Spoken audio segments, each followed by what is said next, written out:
Hello friends, આજે આપણે અમુક એવી ઉપયોગી ટિપ્સ જોઈશું જે કદાચ તમને પહેલાં નહીં ખબર હોય.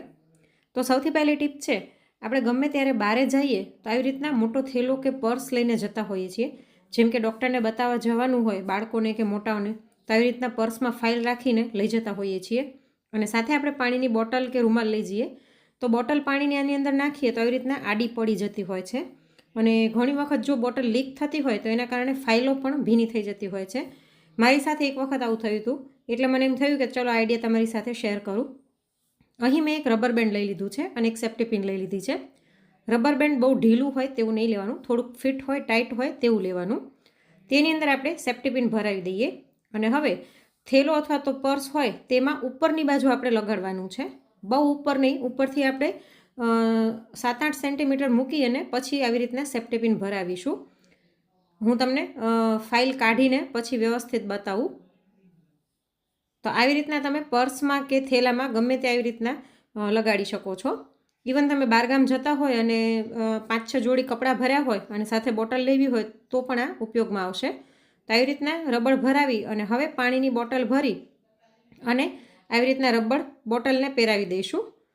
એટલે રબર આપણે થોડુંક નીચું રાખવાનું જેથી બોટલ એકદમ ઉપર સુધી ના આવે અને ચેન બંધ થઈ શકે. એટલે બોટલ ચેનથી થોડીક નીચી રહેશે, એટલે આપણે રબર થોડુંક નીચે લગાડવાનું છે. તો જો આવી રીતના કરવાથી તમે ગાડીમાં જશો, થેલો ગમે તેમ આડાવડો થશે પણ તમારી બોટલ જરાય પડશે નહીં. એના કારણે બોટલ જ્યારે પણ જોતી હશે તરત હાથમાં પણ આવશે અને સાથે જ જો પાણી લીક થતું હશે તો તમારી ફાઇલો કે કપડાં ભીના નહીં થાય, આ એની જગ્યા જ રહેશે. તો આ એક ખૂબ જ નાની પરંતુ ઉપયોગમાં આવી એવી ટીપ છે. તો થેલાને તમે ગમે એમ હલાવો, આડો કરો, ગમે એમ કરો, બોટલ એની જગ્યાએ જ રહેશે. એટલે જ આપણે રબર થોડુંક ટાઈટ લેવાનું છે. જો રબર લૂઝ હશે ને તો બોટલ સહેજ ત્રાંસી થઈ જશે. જો અહીં મેં થેલો આડો કર્યો છે પણ બોટલ એની જગ્યા ઉપર જ છે. તો આવી રીતના બોટલ ગમે ત્યારે હવે લઈને જવાનું થાય તો આ આઈડિયા જરૂરથી ટ્રાય કરજો. હવે પછીનો નેક્સ્ટ આઈડિયા છે કે આપણે ગમે ત્યારે શાકભાજી લેવા જતા હોઈએ લેડીઝ, તો આવી રીતના એક થેલો લઈને જતા હોઈએ છીએ અને લગભગ શાકભાજીના થેલામાં અંદર ખાનું નથી હોતું. આની અંદર છે પણ જનરલી નથી હોતું. તો શું કરવાનું, આપણે શું થાય કે શાકભાજી લઈએ તો ગાડીની ચાવી હોય તેમને નાખી દેતા હોઈએ છીએ અથવા તો પૈસાનું પાકીટ હોય એની અંદર પડ્યું હોય તો શાકભાજીમાં વચ્ચે વચ્ચે ગોતવું પડે છે. ખાસ કરીને મોટી ઉંમરના જતા હોય ને શાક લેવા ત્યારે તો આ પ્રોબ્લેમ થાય જ છે. તો એના માટે અહીં મેં એક નાનકડું પાકીટ લઈ લીધું છે. પાકીટમાં સેફ્ટી પિન ભરાવી અને થેલામાં આપણે અંદર આવી રીતના સેફ્ટી પિનથી પાકીટને લગાડી દઈશું. આવી રીતના કરવાથી એક સરસ નાનું ખાનું તૈયાર થઈ જશે. તેની અંદર તમે ચાવી મૂકી શકો છો, પૈસા નાખી શકો છો, સિક્કા છૂટા આપતા હોય તો એ નાખી શકો છો. અને આપણે શાકભાજી લઈએ તો ચાવી ક્યાંય ખોવાશે નહીં, ઉપર જ રહેશે આવી રીતના અને ઇઝીલી તમે ચાવી અથવા તો પૈસા કાઢી શકશો. તો એવો જો થેલો હોય કે એની અંદર ખાના ન હોય તો આવી રીતના તમે ઇમરજન્સીમાં આવી રીતના ચાવી કે પૈસાને સિક્યોર કરી શકો છો. ઇવન તમે બહારે ફરવા જતા હોય ત્યારે અમુક ઝીણી ઝીણી વસ્તુ હોય એને પણ આવી રીતના આની અંદર નાખીને લઈ જઈ શકો છો. હવે પછીનો નેક્સ્ટ આઈડિયા છે કે આપણે જ્યારે પણ પડદા ધોવા માટે કાઢીએ ને તો આવા રિંગવાળા પડદા હોય ને તો આપણે મશીનમાં નાખતા ડરતા હોઈએ છીએ અને પડદા બારે ધોવા એટલે તો બહુ જ ઝંઝટનું કામ છે. કમર દુખી જાય, હાથ રહી જાય અને પડદા ધોવામાં ખૂબ જ ટાઈમ જતો હોય છે. તો એના માટે આજે એક સરસ મજાની હું તમને ટ્રીક બતાવીશ. અહીં મેં પડદાની બધી જ રિંગ ભેગી કરી લીધી છે અને એમાંથી આપણે એક દોરી પાસ કરી લઈશું. પડદા જો વ્હાઇટ કલરના હોય ને તો દોરી એવી લેવાની કે જેનો કલર ન જતો હોય. તો આવી રીતના બધી રિંગમાંથી દોરી પાસ કરીને આને ગાંઠ મારી લઈશું. ગાંઠ ટાઈટ મારવાની છે જેથી ખુલી ન જાય. અને હવે આપણે અહીં મેં એક જૂની લેગીસ લઈ લીધી છે. લેગીસ એટલા માટે લેવાની કે એનું કાપડ સ્ટ્રેચેબલ હોય. તમે લેંઘો એવો હોય જૂનો જેનું કાપડ સ્ટ્રેચેબલ હોય તો એ પણ લઈ શકો છો. આમાં ઉપરના ભાગમાં કાણા પડી ગયા હતા એટલે હું યુઝ નથી કરતી, તો એમને વેસ્ટ પડી છે. તો ઉપરનો ભાગ આપણે કટ કરી લઈશું અને આ ભાગ વચ્ચેનો સાથળનો હોય તે પોળો હોય છે તો નીચેનો ભાગ પણ આપણે કાપી લઈશું. સાવ નીચેનો ભાગ હોય તે સાંકડો હોય છે, એ ઉપયોગમાં નહીં આવે. તો તમારા પડદા કેટલા મોટા છે ને કેટલું જાડો પડદો થાય છે ભેગો રિંગ ભેગી કરો ત્યારે એ પ્રમાણે તમારે લેવાનું. તો હવે આ જે ભાગ આપણે કટ કર્યો ને આપણે આવી રીતના રિંગ ઉપર પહેરાવી દઈશું. જો આવી રીતના તમને વિડીયોમાં દેખાય છે એવી રીતના પહેરાવી દેવાનું. એવી જ રીતના બીજા પડદામાં પણ હું પહેરાવી દઈશ. તો અહીં મેં બંને પડદા એવી રીતના તૈયાર કરી લીધા છે. તો હવે આપણે આને ઇઝીલી મશીનમાં ધોઈ શકશું, કંઈ જ નહીં થાય. મશીન પણ તમારું નહીં ખરાબ થાય અને તમારી રિંગ પણ નહીં નીકળે. તમારું મશીન સેમી ઓટોમેટિક, ફૂલ ઓટોમેટિક, ટોપ લોડ, ફ્રન્ટ લોડ ગમે તે હોય, આવી રીતના તમે ઇઝીલી પડદા ધોઈ શકશો. તો મશીન ચાલુ કરીને હું તમને બતાવું. જો અંદર તમને દેખાઈ રહ્યું હશે કે પડદા ફરી રહ્યા છે, તો પડદા આપણે સરસ ધોવાઈ પણ જશે અને રિંગ પણ નહીં નીકળે. તો આ મહિલાઓ માટે તો ખૂબ જ ઉપયોગી ટ્રીક છે. નહીંતર પડદા ધોવાય એટલે ખૂબ જ ઝંઝટવાળું કામ લાગતું હોય છે. તો જો પડદા ધોવાઈ ગયા છે, હું તમને બતાવી દઉં. ધોવાઈ ગયા પછી આપણે કાઢી લઈશું અને દોરી ખોલી નાખીશું. જો પડદા એકદમ સરસ ક્લીન થઈ ગયા છે, અંદરથી પણ ધોવાઈ જશે સરસ અને જરાય રિંગ નીકળી નથી. તમે જોઈ શકો છો કે બધી રિંગ એમ જ આખી છે. તો હવે આપણે આ પડદાને સૂકવી દઈએ.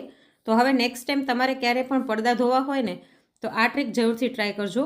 ખૂબ જ ઉપયોગી છે અને કામ ખૂબ જ સરળ થઈ જાય છે અને મશીનમાં ધોવાથી સુકાઈ પણ જલ્દી જાય છે.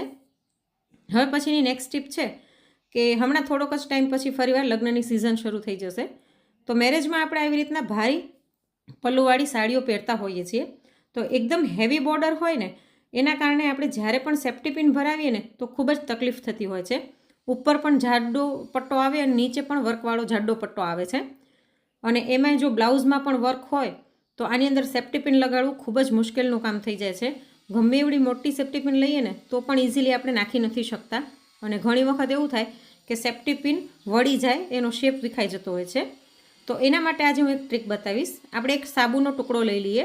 તમે નવો સાબુ પણ લઈ શકો છો, પણ આ તો વપરાયેલો સાબુ મેં લીધેલો છે. તેની અંદર આપણે 6-7 વખત આવી રીતના સેફ્ટી પિનને નાખીને કાઢી લઈશું.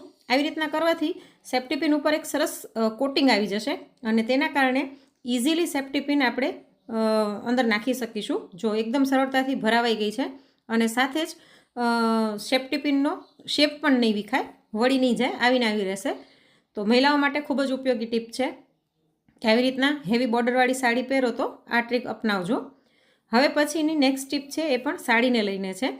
આપણે ગમે ત્યારે સાડીની પાટલીઓ વાળીએ, આગળની પાટલી હોય કે ખભા ઉપરની, એમાં આવી રીતના સેફ્ટી પિન ભરાવીએ ને તો ઘણી વખત એવું થાય કે સેફ્ટી પિનના નીચેના ભાગમાં સાડીનો કપડું ફસાઈ જાય છે, જેના કારણે આપણી સાડી બગડી જાય છે.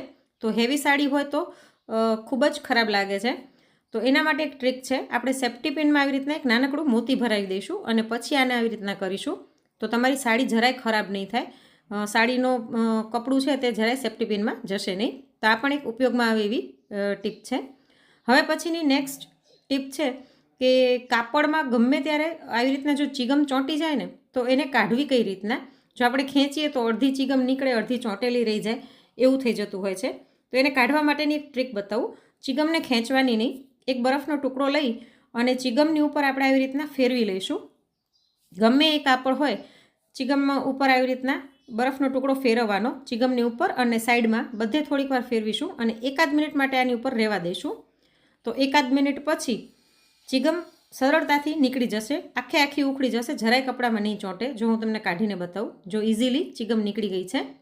અને પછી આપણે કપડાને ધોઈ લઈશું એટલે ખબર પણ નહીં પડે કે ચીગમ ક્યાં ચોંટેલી હતી.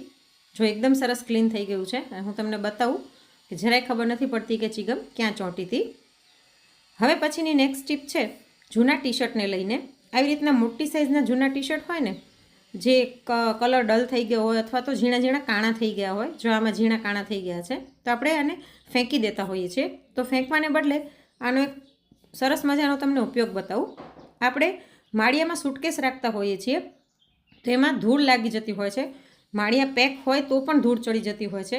તો એના માટે આપણે આ જૂના ટી શર્ટને સૂટકેસની ઉપર પહેરાવી દઈશું. ઉપરની સાઈડથી આપણે આવી રીતના ટી શર્ટ પહેરાવીશું એટલે વ્હીલવાળો ભાગ છે તે નીચે રહે અને ટી શર્ટનો જે ગળાનો ભાગ છે ત્યાંથી આપણે સૂટકેસનું હેન્ડલ પકડી શકીશું.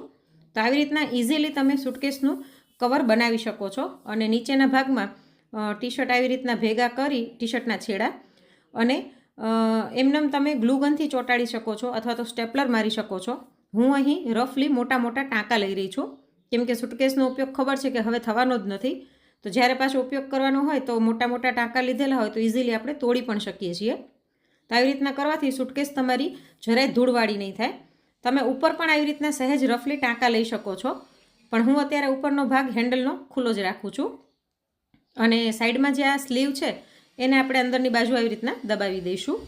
તો ખાસ કરીને ભાડાના મકાનમાં રહેતા હોય, જેને માળિયા મઢેલા ના હોય અને ખુલ્લા હોય, તો એના માટે તો ખૂબ જ ઉપયોગી થશે. કે આવી રીતના ચડાવીને રાખશો તો સુટકેસ તમારી જરાય ધૂળવાળી નહીં થાય. હવે પછીની નેક્સ્ટ ટીપ છે, આપણે આવી રીતના જે પાવડરના મોટા મોટા મજબૂત બોક્સ આવે ને એને ફેંકી દેતા હોઈએ છીએ. તો એને ફેંકવાને બદલે આજે આપણે એનો ઉપયોગ કરીશું. તો આવી રીતના હું આની સાઈડ છે એ કટ કરી લઈશ. તો જો મેં એક સાઈડ કટ કરી લીધી છે. આવી રીતના આપણે આનું ચોરસ બોક્સ બનાવી લઈશું. અને હવે ગમે તે જૂનું ટી શર્ટ લઈ અને આ બોક્સ ઉપર પહેરાવી દઈશું આવી રીતના, જેમ તમને વિડીયોમાં દેખાઈ રહ્યું છે. અને અંદરની બાજુથી આપણે ગ્લુ ગનથી આના છેડા છે તે ચોંટાડી દઈશું.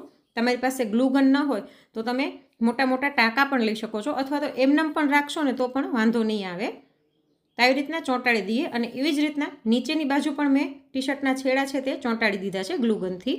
તો આ એક સરસ આપણું DIY બોક્સ બનીને તૈયાર થઈ ગયું છે. અને છોકરાની લેંઘીઓ હોય, કેપરી હોય, ટી શર્ટ હોય, ગમે તે આવી રીતના આપણે રાખી શકીએ છીએ.